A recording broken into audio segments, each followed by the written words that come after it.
देखो ABP सांझा Tata sky channel number 1929 ते।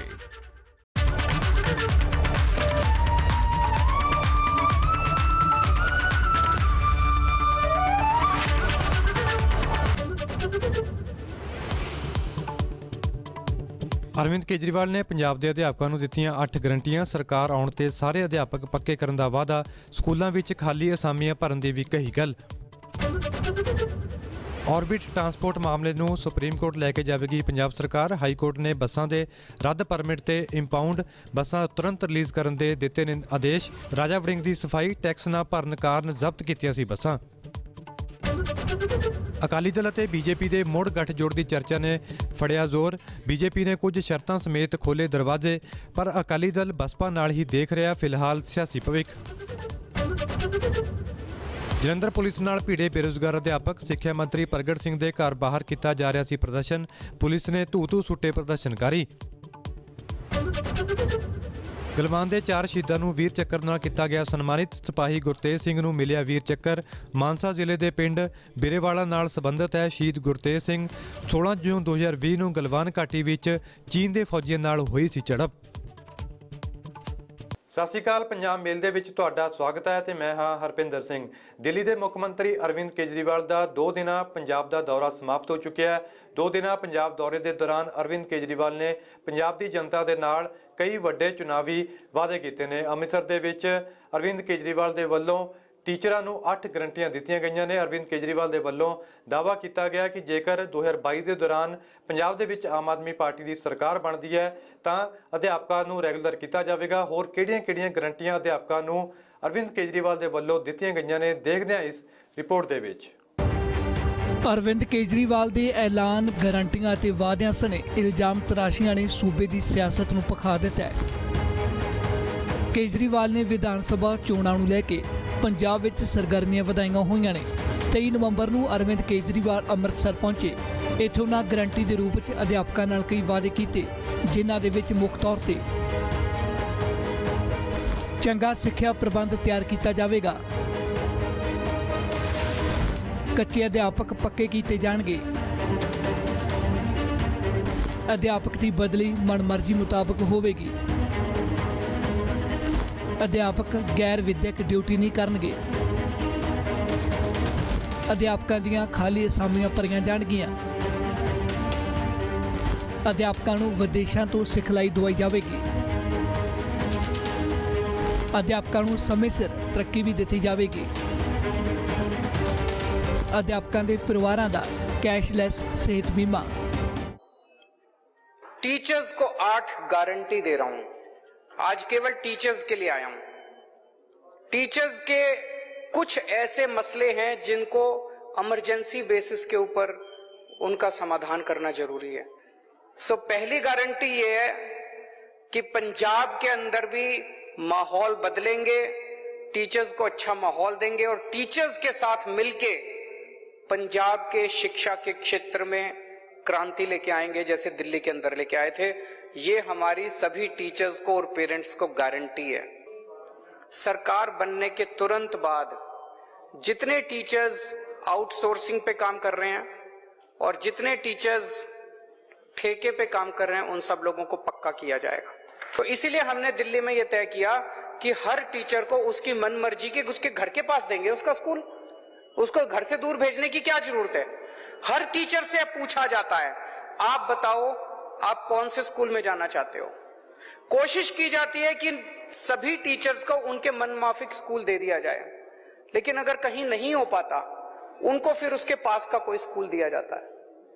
वही ट्रांसफर पॉलिसी पंजाब में लागू की जाएगी। ट्रांसफर पॉलिसी पारदर्शी होगी, ट्रांसपेरेंट होगी और टीचर्स को उनके मन मुताबिक उनकी मर्जी का स्कूल दिया जाएगा। दिल्ली में हमने आदेश पारित करके सारे काम विड्रॉ कर लिया। हमने कहा कि टीचर केवल टीचिंग का काम करेगा और टीचिंग के अलावा अब कोई टीचर बीएलओ नहीं है, कोई टीचर जनगणना का काम नहीं करता, कोई टीचर दूसरा काम नहीं करता। हाँ, अभी कोरोना के टाइम में जब स्कूल बंद थे उस वक्त हमने कोरोना का रिलीफ वर्क टीचर से कराया था। इसके अलावा टीचर से कोई दूसरा काम नहीं कराया जाता। जैसे दिल्ली में किया ऐसे पंजाब में भी टीचर्स के से जो नॉन टीचिंग का सारा काम है वो वापस लिया जाएगा, उनसे कोई दूसरा काम नहीं कराया जाएगा। पंजाब के अंदर टीचर्स की ढेरों वैकेंसीज हैं। एक तरफ टीचर्स की वैकेंसीज हैं और दूसरी तरफ टीचर्स बेरोजगार घूम रहे हैं। तुरंत जैसे ही सरकार बनती है ये सारी वैकेंसीज एग्जाम लेके सारी वैकेंसीज तुरंत भरी जाएंगी ताकि बच्चों को और पेरेंट्स को अपने टीचर्स मिल सकें और टीचर्स को रोजगार मिल सके। जैसा मैंने कहा कि दिल्ली के अंदर इतनी शानदार जो व्यवस्था हुई शिक्षा की वो टीचर्स ने करी। उन टीचर्स को ट्रेनिंग देने के लिए और मोटिवेट करने के लिए आपको जान के ताज्जुब होगा, हमने टीचर्स को और प्रिंसिपल्स को विदेशों में भेजा ट्रेनिंग करने के लिए। हमारे टीचर्स फिनलैंड गए, कनाडा गए, न्यूजीलैंड गए, इंग्लैंड गए, अमेरिका गए। तो जैसे दिल्ली के टीचर्स को और IIM लखनऊ, IIM अहमदाबाद और IIM एक दो और IIMs के साथ टाई अप करके वहां उनको ट्रेनिंग के लिए भेजा, जैसे दिल्ली के टीचर्स को हमने विदेशों में और मैनेजमेंट इंस्टीट्यूट्स में भेजा, ऐसे पंजाब के टीचर्स को भी हम ट्रेनिंग करवाने के लिए विदेशों में भेजेंगे। छठा, अभी टीचर्स को टाइम पे प्रमोशन नहीं मिलता पंजाब में। अगर किसी को प्रमोशन लेनी है, कोई पॉलिसी नहीं है प्रमोशन की, तो हर आदमी को प्रमोशन लेने के लिए हाईकोर्ट जाना पड़ता है। ये बंद किया जाएगा, टाइम बाउंड प्रमोशन किया जाएगा, सबको टाइम पे प्रमोशन मिला करेगी। और आखिरी 8वीं बात, सभी टीचर्स को और उनके परिवार के लोगों को कैशलेस मेडिकल व्यवस्था का उनके लिए इंतजाम किया जाएगा। दिल्ली के अंदर भी हमने किया है सभी टीचर्स के लिए, यहां भी किया जाएगा। ਪੰਜਾਬ ਮੇਲ ਦੇ ਵਿੱਚ ਸਮਾਂਗੇ ਇੱਕ ਛੋਟੀ ਜਿਹੀ ਬ੍ਰੇਕ ਦਾ। ਬ੍ਰੇਕ ਦੇ ਉਸ ਪਾਰ ਟਰਾਂਸਪੋਰਟ ਮਹਿਕਮੇ ਨੂੰ ਹਾਈਕੋਰਟ ਦੇ ਵੱਲੋਂ ਕਿਹੜਾ ਦਿੱਤਾ ਗਿਆ ਹੈ ਵੱਡਾ ਝਟਕਾ।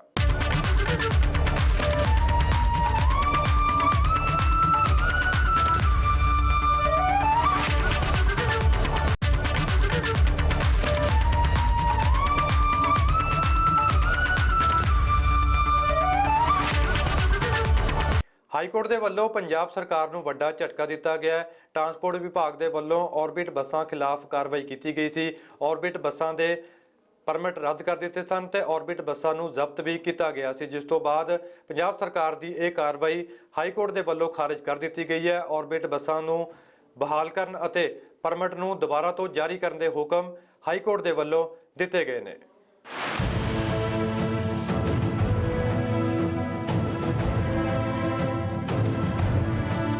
ਰਾਜਾ ਵੜਿੰਗ ਨੇ ਜਦੋਂ ਬਤੌਰ ਟਰਾਂਸਪੋਰਟ ਮੰਤਰੀ ਦਾ ਅਹੁਦਾ ਸੰਭਾਲਿਆ ਉਦੋਂ ਤੋਂ ਹੀ ਉਹ ਚਰਚਾ 'ਚ ਨਹੀਂ। ਕਦੇ ਉਸ ਰੂਟ ਤੇ ਕਦੇ ਉਸ ਬੱਸ ਸਟੈਂਡ ਉੱਤੇ ਚੈਕਿੰਗਾਂ ਹੋ ਰਹੀਆਂ ਸਨ। ਐਕਸ਼ਨ 'ਚ ਆਏ ਟਰਾਂਸਪੋਰਟ ਮੰਤਰੀ ਧੜੱਲੇ ਨਾਲ ਬੱਸਾਂ ਦੇ ਚਲਾਨ ਕੱਟ ਰਹੇ ਸਨ, ਪਰਮਿਟ ਰੱਦ ਕੀਤੇ ਜਾ ਰਹੇ ਸੀ ਅਤੇ ਬੱਸਾਂ ਇੰਪੋਰਟ ਹੋ ਰਹੀਆਂ ਸਨ। ਤਰਕ ਇਹੀ ਦਿੱਤਾ ਜਾ ਰਿਹਾ ਸੀ ਕਿ ਸਾਰੀਆਂ ਬੱਸਾਂ ਟੈਕਸ ਡਿਫਾਲਟਰ ਨੇ, ਫਿਰ ਉਹ ਭਾਵੇਂ ਔਰਬਿਟ ਹੋਵੇ, ਨਿਊ ਦੀਪ ਹੋਵੇ ਜਾਂ ਫਿਰ ਹੋਰ ਕਿਸੇ ਨਿੱਜੀ ਕੰਪਨੀ ਦੀ। ਪਰ ਮੰਗਲਵਾਰ ਨੂੰ ਟਰਾਂਸਪੋਰਟ ਮੰਤਰੀ ਸਮੇਤ ਪੰਜਾਬ ਸਰਕਾਰ ਨੂੰ ਉਦੋਂ ਵੱਡਾ ਝਟਕਾ ਲੱਗਿਆ ਜਦੋਂ ਹਾਈ ਕੋਰਟ ਨੇ ਰੱਦ ਕੀਤੇ ਔਰਬਿਟ ਬੱਸਾਂ ਦੇ ਪਰਮਿਟ ਮੁੜ ਜਾਰੀ ਕਰਨ ਅਤੇ ਇੰਪੋਰਟ ਬੱਸਾਂ ਨੂੰ ਤੁਰੰਤ ਰਿਲੀਜ਼ ਕਰਨ ਦੇ ਆਦੇਸ਼ ਦੇ ਦਿੱਤੇ। ਇਨਾ ਹੀ ਨਹੀਂ, ਅਦਾਲਤ ਵੱਲੋਂ ਸਰਕਾਰ ਤੇ ਟਰਾਂਸਪੋਰਟ ਵਿਭਾਗ ਤੋਂ ਵੀ ਜਵਾਬ ਤਲਬ ਕੀਤਾ ਗਿਆ है। हाई कोर्ट ने सारा मसला सुनने के बाद 2 किस्म के इंटरिम ऑर्डर पास किए हैं। पहला कि जो परमिट रद्द किए गए थे वो बहाल किए गए हैं प्रोविजनली, और नंबर 2 ये कहा गया है कि जो भी बसें इंपाउंड करी गई हैं या जब्त करी गई हैं उनको इमीडिएटली रिलीज़ किया जाए। ਦਰਅਸਲ ਔਰਬਿਟ ਐਵੀਏਸ਼ਨ ਨੇ ਅਦਾਲਤ 'ਚ ਤਰਕ ਦਿੱਤਾ ਸੀ ਕਿ ਟਰਾਂਸਪੋਰਟ ਮੰਤਰੀ ਵੱਲੋਂ ਆਪਣੀ ਪਾਵਰ ਦਾ ਗਲਤ ਇਸਤੇਮਾਲ ਕਰਕੇ ਇੱਕ ਹੀ ਪਰਿਵਾਰ ਨੂੰ ਟਾਰਗੇਟ ਕੀਤਾ ਗਿਆ ਹੈ, ਜਦੋਂ ਕਿ ਉਹਨਾਂ ਦੀਆਂ ਕੰਪਨੀਆਂ ਟੈਕਸ ਡਿਫਾਲਟਰ ਨਹੀਂ ਸਗੋਂ ਟਰਾਂਸਪੋਰਟ ਵਿਭਾਗ ਦੇ ਹੁਕਮਾਂ ਦੇ ਮੁਤਾਬਕ ਕਿਸ਼ਤਾਂ 'ਚ ਟੈਕਸ ਭਰ ਰਹੀਆਂ ਸਨ। कुछ इशू था about late payment of tax. वो लेट पेमेंट ऑफ टैक्स में 11 अक्टूबर 2021 को ऑर्डर पास किया गया जिसमें उनको इंस्टॉलमेंट्स में टैक्स देना अलाउड किया गया, जिसकी फ़र्स्ट किस्त जो है वो भरी भी गई। उसके बाद 18 अक्टूबर को अचानक वो ऑर्डर विड्रॉ कर लिया जाता है। 27 अक्टूबर को वो और टैक्स जमा कराते हैं। उसके बाद अचानक 12 नवंबर को एक ऑर्डर पास किया जाता है cancelling their permits, despite the fact कि वो 10 और 11 तारीख को अथॉरिटी में जाके टैक्स जमा कराने की कोशिश करते हैं। पोर्टल डाउन है और 15 नवंबर को टैक्स जमा करा दिया, 15 नवंबर को ही उनको ऑर्डर सर्व किया जाता है। नो ड्यू सर्टिफिकेट भी दिए जाते हैं कि 30 नवंबर तक आपने टैक्स जमा करा दिया। बाकी जो ऑपरेटर्स हैं उनको कहा जाता है कि आप टाइम टेबल का हिस्सा बनिए और बाद में टैक्स जमा कराइए, लेकिन इनके अगेंस्ट परमिट कैंसिलेशन के ऑर्डर पास होते हैं। तो यही मानना था, हमारा कहना था ये totally arbitrary exercise of power है, ये this is total witch hunt और ये बिल्कुल इलीगल है। आप सिमिलरली सिचुएटेड पर्सन जिनके करोड़ों रुपए के टैक्सेस नहीं हैं उनके खिलाफ तो कोई आप एक्शन नहीं ले रहे। और यहाँ तक इनका ख्याल है, इनका सवाल है, आप परमिट्स भी कैंसिल करते हैं और आप बसेस भी इंपाउंड करते हैं, तो isolatedly why are you targeting one family. High court ਬੇਸ਼ੱਕ ਆਰਬਿਟ ਐਵੀਏਸ਼ਨ ਨੂੰ ਵੱਡੀ ਰਾਹਤ ਦੇ ਚੁੱਕੀ ਹੈ, ਪਰ ਪੰਜਾਬ ਦੇ ਟਰਾਂਸਪੋਰਟ ਮੰਤਰੀ ਰਾਜਾ ਵੜਿੰਗ ਨੇ ਸਾਫ਼ ਕੀਤਾ ਹੈ ਕਿ ਇਹ ਬੱਸਾਂ ਟੈਕਸ ਡਿਫਾਲਟਰ ਸਨ ਅਤੇ ਭਵਿੱਖ 'ਚ ਵੀ ਅਜਿਹੀ ਕਾਰਵਾਈ ਟੈਕਸ ਡਿਫਾਲਟਰਾਂ ਦੇ ਖਿਲਾਫ ਜਾਰੀ ਰਹੇਗੀ। ਤੁਸੀਂ ਜਿਨ੍ਹਾਂ ਦੇ 30/11 ਤੱਕ ਯਾਨੀ ਕਿ 30/11/2021 ਤੱਕ ਜਿਨ੍ਹਾਂ ਨੇ ਟੈਕਸ ਤੁਹਾਨੂੰ ਭਰਤਾ ਹੈ ਉਹਨਾਂ ਦੀਆਂ ਬੱਸਸ ਛੱਡ ਦਿੱਤੀਆਂ ਜਾਣ। ਹੋਰ ਕਿਸੇ ਪ੍ਰਕਾਰ ਦੀ ਕੋਈ ਗੱਲ ਉਹਨਾਂ ਨੇ ਸਾਨੂੰ ਕਹੀ ਨਹੀਂ, ਲਿਖੀ ਨਹੀਂ। ਔਰ ਮੈਂ ਤੁਹਾਨੂੰ ਇਹ ਦੱਸਣਾ ਚਾਹੁੰਦਾ ਹਾਂ ਕਿ ਜਿਹੜਾ ਆਰਬਿਟ ਨੇ ਪਟੀਸ਼ਨ ਪਾਈ ਸੀ ਸੁਖਬੀਰ ਸਿੰਘ ਬਾਦਲ ਨੇ, ਉਹਨਾਂ ਨੇ ਟੈਕਸ ਨਹੀਂ ਭਰਿਆ ਸੀ। ਅਸੀਂ ਟੈਕਸ ਤੋਂ ਪਹਿਲਾਂ ਉਹਨਾਂ ਦੇ ਪਰਮਿਟਸ ਰੱਦ ਕਰ ਦਿੱਤੇ ਗਏ ਸੀ ਕਿਉਂਕਿ ਉਹਨਾਂ ਨੇ ਟੈਕਸ ਨਹੀਂ ਭਰਿਆ, ਪ੍ਰੋਵੀਜ਼ਨ ਸੀਗੀ, ਸੋ ਇਸ ਕਰਕੇ ਉਹ ਰੱਦ ਕਰ ਦਿੱਤੇ ਗਏ। ਉਹਨਾਂ ਨੇ ਕਿਹਾ ਜੇ ਇਹਨਾਂ ਨੇ ਟੈਕਸ ਭਰਤਾ ਤਾਂ ਇਹਨਾਂ ਦੀਆਂ ਬੱਸਾਂ ਛੱਡ ਦਿੱਤੀਆਂ ਜਾਣ। ਕਿਤੇ ਨਹੀਂ ਲਿਖਿਆ ਕਿ ਕਿੰਨੇ ਚਿਰ ਛੱਡਣੀਆਂ ਨਹੀਂ ਛੱਡਣੀਆਂ। ਸੋ ਦੂਸਰੀ ਇੱਕ ਜਿਹੜੀ ਪਟੀਸ਼ਨ ਅਲੱਗ ਤੋਂ ਲੱਗੀ ਹੈ ਉਹਨਾਂ ਦੇ ਨਾਲ ਉਹਨੂੰ ਕਲੱਬ ਕਰ ਲਿਆ ਗਿਆ ਕਿ ਅਗਲਾ ਫੈਸਲਾ ਉਸ ਫੈਸਲੇ ਤੋਂ ਬਾਅਦ ਲਾਗੂ ਹੋਊਗਾ ਜੋ ਵੀ। ਉਹਨਾਂ ਚਿਕਰ ਪ੍ਰੋਵੀਜ਼ਨਲੀ ਇਹਨਾਂ ਦੀਆਂ ਜਿਹੜੀਆਂ ਕੀ ਹੈ ਤੁਸੀਂ ਬੱਸਿਸ ਚੱਲ ਲੈਣ, ਫਿਰ ਅਗਲਾ ਜਿਹੜਾ ਆਰਡਰ ਆਊਗਾ ਉਹਦੇ ਤੇ ਗੱਲਬਾਤ ਹੋਏਗੀ। 2017 ਦੀਆਂ ਵਿਧਾਨ ਸਭਾ ਚੋਣਾਂ ਦੌਰਾਨ ਟਰਾਂਸਪੋਰਟ ਮਾਫੀਆ ਦਾ ਮੁੱਦਾ ਖੂਬ ਜ਼ੋਰ-ਸ਼ੋਰ ਨਾਲ ਚੁੱਕਿਆ ਗਿਆ ਅਤੇ ਨਿਸ਼ਾਨੇ ਤੇ ਸਿੱਧੇ ਤੌਰ ਉੱਤੇ ਬਾਦਲ ਪਰਿਵਾਰ ਨੂੰ ਰੱਖਿਆ ਜਾਂਦਾ ਸੀ। ਹਾਲਾਂਕਿ ਆਮ ਆਦਮੀ ਪਾਰਟੀ ਦੇ ਨਾਲ-ਨਾਲ ਕਾਂਗਰਸ ਦੇ ਕਈ ਵਿਧਾਇਕ ਤੇ ਮੰਤਰੀ ਕੈਪਟਨ ਸਰਕਾਰ ਵੇਲੇ ਟਰਾਂਸਪੋਰਟ ਮਾਫੀਆ ਖਿਲਾਫ ਕਾਰਵਾਈ ਦੀ ਮੰਗ ਕਰਦੇ ਰਹੇ ਨੇ, ਪਰ ਜਿਵੇਂ ਹੀ ਕੈਪਟਨ ਕੁਰਸੀ ਤੋਂ ਲੱਥੇ ਟਰਾਂਸਪੋਰਟ ਵਿਭਾਗ ਰਾਜਾ ਵੜਿੰਗ ਦੇ ਹੱਥ ਆਇਆ ਤਾਂ ਪੰਜਾਬ ਭਰ 'ਚ ਪ੍ਰਾਈਵੇਟ ਬੱਸਾਂ ਉੱਤੇ ਸਖਤੀ ਕੀਤੀ ਗਈ। ਸੈਂਕੜੇ ਬੱਸਾਂ ਦੇ ਚਲਾਨ ਹੋਏ, ਪਰਮਿਟ ਰੱਦ ਹੋਏ, ਬੱਸਾਂ ਇੰਪੋਰਟ ਵੀ ਹੋਈਆਂ। ਹਾਲਾਂਕਿ ਰਾਜਾ ਵੜਿੰਗ ਦੀ ਇਸ ਸਖਤੀ ਦਾ ਜ਼ਿਕਰ ਨਵਜੋਤ ਸਿੰਘ ਸਿੱਧੂ, ਮੁੱਖ ਮੰਤਰੀ ਚੰਨੀ ਪਿਛਲੇ ਦਿਨੀ ਸਟੇਜਾਂ ਤੋਂ ਵੀ ਕਰਦੇ ਰਹੇ ਨੇ, ਪਰ ਹੁਣ ਅਦਾਲਤ ਨੇ ਜਿੱਥੇ ਆਰਬਿਟ ਐਵੀਏਸ਼ਨ ਨੂੰ ਵੱਡੀ ਰਾਹਤ ਦਿੱਤੀ ਆ, ਉੱਥੇ ਹੀ ਪੰਜਾਬ ਸਰਕਾਰ ਲਈ ਇੱਕ ਵੱਡਾ ਝਟਕਾ ਵੀ ਹੈ। ਖੇਤੀ ਕਾਨੂੰਨ ਰੱਦ ਹੋਣ ਦੇ ਐਲਾਨ ਤੋਂ ਬਾਅਦ ਸਿਆਸੀ ਫਿਜ਼ਾ ਦੇ ਵਿੱਚ ਚਰਚਾਵਾਂ ਤੇਜ਼ ਨੇ ਕਿ ਅਕਾਲੀ ਦਲ ਮੁੜ ਤੋਂ ਬੀਜੇਪੀ ਦੇ ਨਾਲ ਗੱਠਜੋੜ ਕਰ ਸਕਦਾ ਹੈ। ਹਾਲਾਂਕਿ ਇਹ ਸੰਕੇਤ ਵੀ ਬੀਜੇਪੀ ਦੇ ਵੱਲੋਂ ਦਿੱਤੇ ਗਏ ਨੇ, ਪਰ ਅਕਾਲੀ ਦਲ ਦੇ ਵੱਲੋਂ ਸਾਫ਼ ਕੀਤਾ ਗਿਆ ਕਿ ਉਹ ਆਪਣਾ ਭਵਿੱਖ ਬੀਐਸਪੀ ਦੇ ਨਾਲ ਹੀ ਬਣਾਏਗਾ।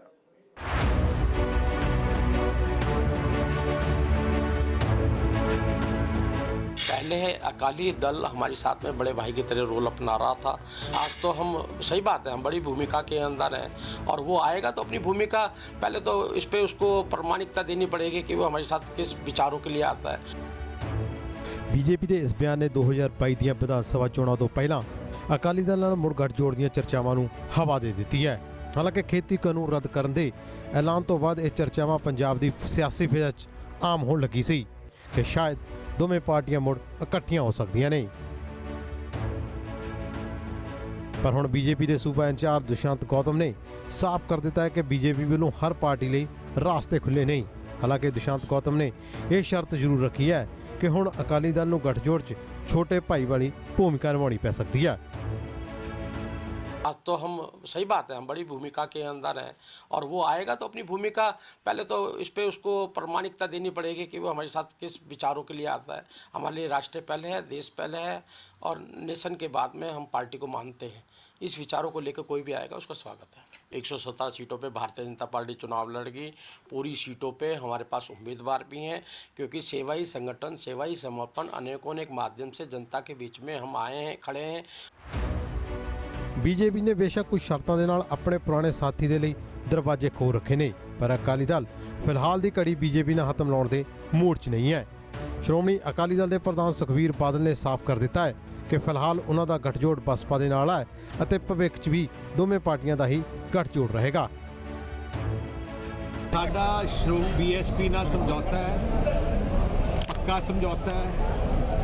तो ऐस करके आज बिल्कुल ही गलत स्टेटमेंट है ਤੇ ਸਾਡੀ ਵੀ ਅਸੀਂ ਉਹ ਜੀ ਪਾਰਟੀ ਹੈ ਜਿਹਦੀ ਬਾਂਹ ਫੜ ਲਈ ਫਿਰ ਪੱਕੀ ਹੁੰਦੀ ਹੈ। ਸਰ ਕਿਤੇ ਨਾ ਕਿਤੇ ਭਵਿੱਖ ਦੇ ਵਿੱਚ ਹੋਇਆ ਤੇ ਨਹੀਂ ਕੋਈ ਨਹੀਂ, ਹੁਣ ਸਾਡਾ ਭਵਿੱਖ ਨਵਾਂ BSP ਨਾਲ।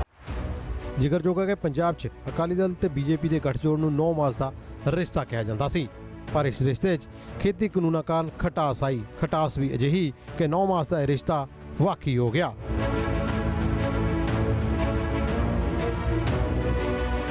ਅਕਾਲੀ ਬੀਜੇਪੀ ਗੱਠਜੋੜ ਦੇ ਇਤਿਹਾਸ ਤੇ ਨਜ਼ਰ ਮਾਰੀ ਜਾਵੇ ਤਾਂ 1992 ਤੱਕ ਅਕਾਲੀ ਦਲ ਤੇ ਬੀਜੇਪੀ ਵੱਖੋ-ਵੱਖ ਚੋਣ ਲੜਦੇ ਸਨ, ਪਰ 1996 'ਚ ਅਕਾਲੀ ਦਲ ਨੇ ਮੋਗਾ ਡੈਕਲੇਰੇਸ਼ਨ ਉੱਤੇ ਸਾਈਨ ਕੀਤੇ ਅਤੇ 1997 'ਚ ਅਕਾਲੀ ਬੀਜੇਪੀ ਇਕੱਠੇ ਚੋਣ ਲੜੇ। ਕਰੀਬ 2 ਦਹਾਕੇ ਤੋਂ ਵੱਧ ਇਹ ਗੱਠਜੋੜ ਚੱਲਦਾ ਰਿਹਾ। ਇਨਾ ਹੀ ਨਹੀਂ, 2007 ਤੋਂ 2017 ਤੱਕ ਅਕਾਲੀ ਬੀਜੇਪੀ ਦੀ ਪੰਜਾਬ 'ਚ 10 ਸਾਲ ਸਰਕਾਰ ਵੀ ਰਹੀ, ਪਰ 2 ਦਹਾਕਿਆਂ ਤੋਂ ਬਾਅਦ ਚੱਲਣ ਵਾਲਾ ਇੱਕ ਗੱਠਜੋੜ ਖੇਤੀ ਕਾਨੂੰਨਾਂ ਕਾਰਨ ਟੁੱਟ ਗਿਆ। ਖੈਰ ਹੁਣ ਖੇਤੀ ਕਾਨੂੰਨ ਰੱਦ ਹੋਣ ਦਾ ਐਲਾਨ ਹੋ ਚੁੱਕਿਆ ਹੈ ਤੇ ਸਿਆਸੀ ਸਭਾ 'ਚ ਮੁੜ ਗੱਠਜੋੜ ਦੀਆਂ ਚਰਚਾਵਾਂ ਨੂੰ ਝੁਠਲਾਇਆ ਵੀ ਨਹੀਂ ਜਾ ਸਕਦਾ, ਕਿਉਂਕਿ ਸਿਆਸਤ 'ਚ ਕੋਈ ਪੱਕਾ ਦੁਸ਼ਮਣ ਤੇ ਕੋਈ ਪੱਕਾ ਦੋਸਤ ਨਹੀਂ ਹੁੰਦਾ। ਪੰਜਾਬ ਮੇਲ ਦੇ ਵਿੱਚ ਰੁਕਦੇ ਹਾਂ ਇੱਕ ਹੋਰ ਛੋਟੀ ਜਿਹੀ ਬ੍ਰੇਕ ਦੇ ਲਈ। ਬ੍ਰੇਕ ਦੇ ਉਸ ਪਾਰ ਦਿਖਾਵਾਂਗੇ ਕਿਸਾਨਾਂ ਦੇ ਵੱਲੋਂ ਕੀਤੀ ਜਾ ਰਹੀ ਤਿਆਰੀ।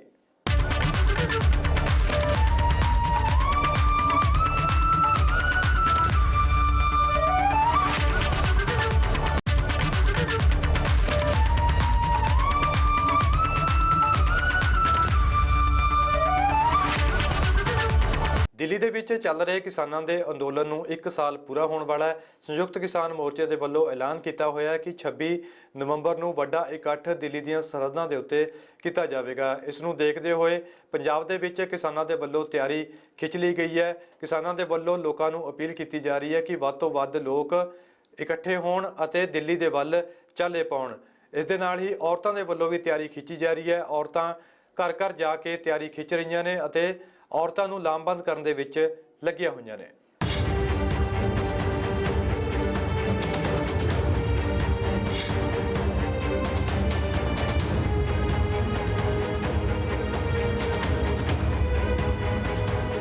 छब्बीस नवंबर ਨੂੰ ਦਿੱਲੀ ਮੋਰਚੇ ਦਾ 1 ਸਾਲ ਪੂਰਾ ਹੋਣ ਵਾਲਾ ਹੈ। ਸੰਯੁਕਤ ਕਿਸਾਨ ਮੋਰਚੇ ਵੱਲੋਂ 26 ਨਵੰਬਰ ਨੂੰ ਦਿੱਲੀ 'ਚ ਵੱਡੇ ਇਕੱਠ ਦਾ ਐਲਾਨ ਵੀ ਕੀਤਾ ਗਿਆ ਹੈ, ਜਿਸ ਲਈ ਪੂਰੇ ਪੰਜਾਬ 'ਚ ਤਿਆਰੀਆਂ ਜ਼ੋਰਾਂ ਉੱਤੇ ਨੇ। 25 ਨਵੰਬਰ ਨੂੰ ਪੰਜਾਬ ਤੋਂ ਵੱਡੇ ਕਾਫਲੇ ਦੇ ਰੂਪ 'ਚ ਕਿਸਾਨ ਅਤੇ ਔਰਤਾਂ ਦਿੱਲੀ ਪਹੁੰਚਣਗੇ।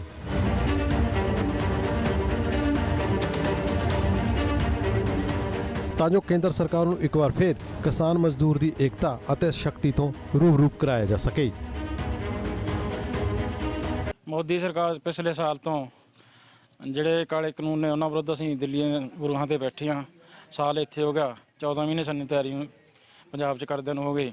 ਸਾਨੂੰ ਅਜੇ ਕੋਈ ਭਰੋਸਾ ਨਹੀਂ ਹੈਗਾ ਮੋਦੀ ਸਰਕਾਰ ਤੇ ਵੀ ਇਹ ਕਾਲੇ ਕਾਨੂੰਨ ਰੱਦ ਕਰੇਗੀ।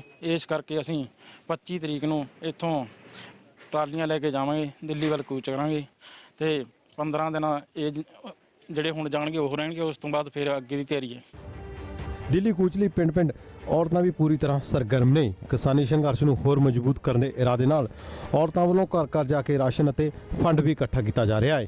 ਕਿਸਾਨ ਸੰਘਰਸ਼ ਨਾਲ ਜੁੜੀਆਂ ਔਰਤਾਂ ਦਾ ਦਾਅਵਾ ਹੈ ਕਿ ਇਸ ਵਾਰ ਉਹ ਫਿਰ 6 ਮਹੀਨੇ ਦਾ ਰਾਸ਼ਨ ਇਕੱਠਾ ਕਰਕੇ ਲੈ ਕੇ ਜਾਣਗੇ ਤਾਂ ਜੋ ਕਿਸਾਨਾਂ ਦੀਆਂ ਸਾਰੀਆਂ ਮੰਗਾਂ ਨਾ ਮੰਨੇ ਜਾਣ ਤੱਕ ਇਹ ਸੰਘਰਸ਼ ਜਾਰੀ ਰਹਿ ਸਕੇ।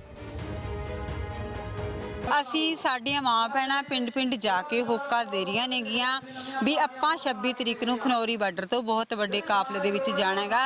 ਜਿਹੜਾ ਰਾਸ਼ਨ ਹੈ ਪਿਛਲੇ ਸਾਲ ਵੀ ਅਸੀਂ 6 ਮਹੀਨਿਆਂ ਦਾ ਲੈ ਕੇ ਗਏ ਸੀ, ਇਸ ਸਾਲ ਵੀ ਅਸੀਂ ਇਹ ਕਹਿ ਕੇ ਜਾਵਾਂਗੇ 6 ਮਹੀਨਿਆਂ ਦਾ ਰਾਸ਼ਨ ਇਕੱਠਾ ਕਰਾਂਗੇ ਵੀ ਸਾਨੂੰ 6 ਮਹੀਨੇ ਵੀ ਉੱਥੇ ਲੱਗ ਸਕਦੇ ਨੇ। ਕੁਝ ਇਸੇ ਤਰ੍ਹਾਂ ਦੀਆਂ ਤਿਆਰੀਆਂ ਹੁਸ਼ਿਆਰਪੁਰ ਦੇ ਵਿੱਚ ਵੀ ਕਿਸਾਨਾਂ ਵੱਲੋਂ ਵਿੱਢੀਆਂ ਗਈਆਂ ਨੇ। ਕਿਸਾਨ ਮਜ਼ਦੂਰ ਜਥੇਬੰਦੀ ਦੁਆਬਾ ਦੀ ਅਗਵਾਈ 'ਚ ਕਿਸਾਨਾਂ ਵੱਲੋਂ ਨੁੱਕੜ ਮੀਟਿੰਗਾਂ ਜ਼ਰੀਏ ਕਿਸਾਨਾਂ ਨੂੰ ਦਿੱਲੀ ਕੂਚ ਲਈ ਲਾਮਬੰਦ ਕੀਤਾ ਜਾ ਰਿਹਾ ਹੈ।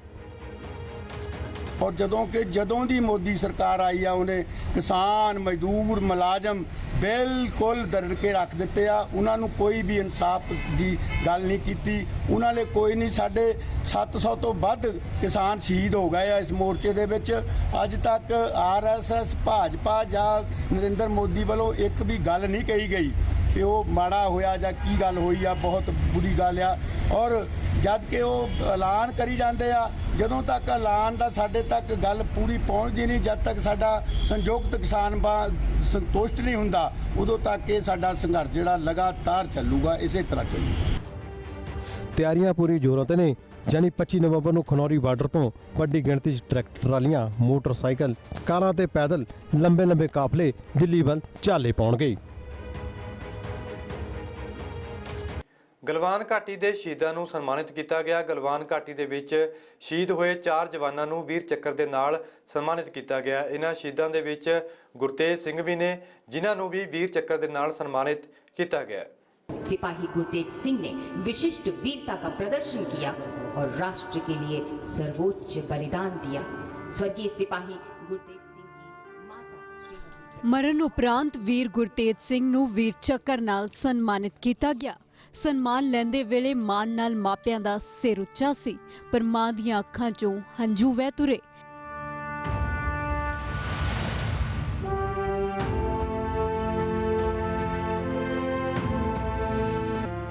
ਗਲਵਾਨ ਘਾਟੀ 'ਚ ਸਾਲ 2020 'ਚ 15-16 ਜੂਨ ਦੀ ਦਰਮਿਆਨੀ ਰਾਤ ਨੂੰ ਦੁਸ਼ਮਣਾਂ ਨੂੰ ਢਹਿ-ਢੇਰੀ ਕਰਨ ਵਾਲਾ ਮਾਨਸਾ ਦੇ ਪਿੰਡ ਬੀਰੇਵਾਲਾ ਡੋਗਰਾ ਦਾ ਗੁਰਤੇਜ ਸਿੰਘ ਫਰਜ਼ ਤੋਂ ਕੁਰਬਾਨ ਹੋਇਆ ਸੀ। ਉਸ ਵੇਲੇ ਉਮਰ 23 ਸਾਲ ਸੀ, ਪਰ ਹੌਸਲਾ ਤੇ ਹਿੰਮਤ ਅਜਿਹੀ ਦਿਖਾਈ ਕਿ ਦੁਨੀਆ ਹੁਣਿਓਂ ਚੇਤੇ ਕਰ ਰਹੀ है।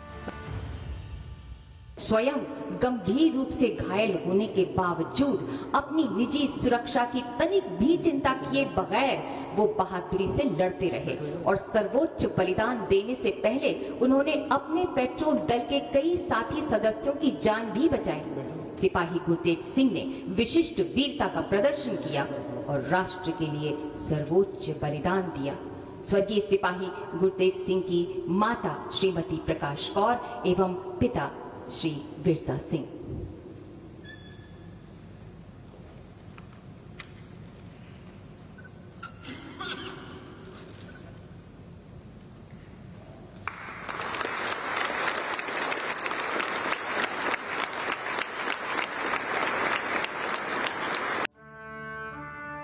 ਇਕੱਲੇ ਗੁਰਤੇਜ ਸਿੰਘ ਨੇ 12 ਚੀਨੀਆਂ ਨੂੰ ਮੌਤ ਦੇ ਘਾਟ ਉਤਾਰਿਆ।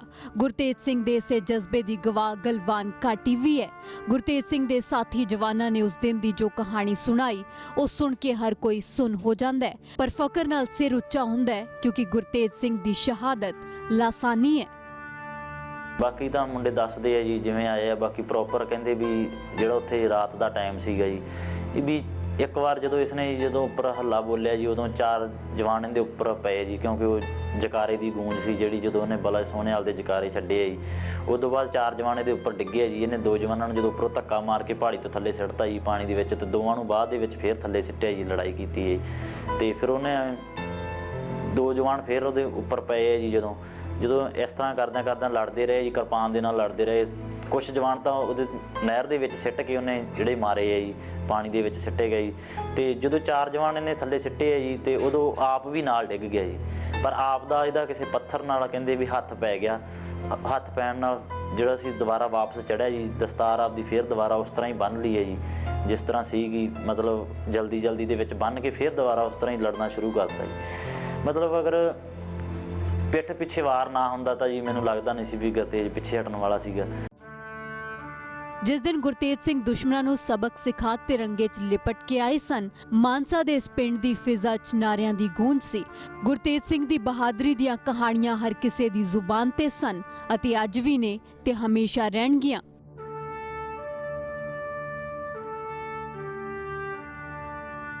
ਪੰਜਾਬ ਮੇਲ ਦੇ ਵਿੱਚ ਫਿਲਹਾਲ ਇੰਨਾ ਹੀ, ਪਰ ਤੁਸੀਂ ਲੀਡ ਸਟੋਰੀ ਦੇ ਵਿੱਚ ਦੇਖਣਾ ਨਾ ਭੁੱਲਣਾ ਅਰਵਿੰਦ ਕੇਜਰੀਵਾਲ ਵੱਲੋਂ ਕੀਤੇ ਗਏ ਐਲਾਨਾਂ ਤੋਂ ਬਾਅਦ ਮਚਿਆ ਸਿਆਸੀ ਘਮਾਸਾਨ।